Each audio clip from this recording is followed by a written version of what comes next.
என்ன பிரச்சனைன்னு கேக்குற மாதிரி என்ன அநியாயமா இருக்கு உச்சா போந்து கேட்டா எங்க பேசி பேசுறீங்க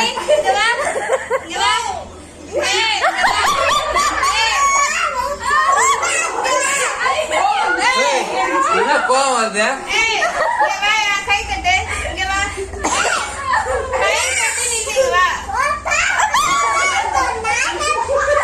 நான் தான் சொல்லணும் வீட்டோட வெளியே போகணும் நீ என்ன சொல்ற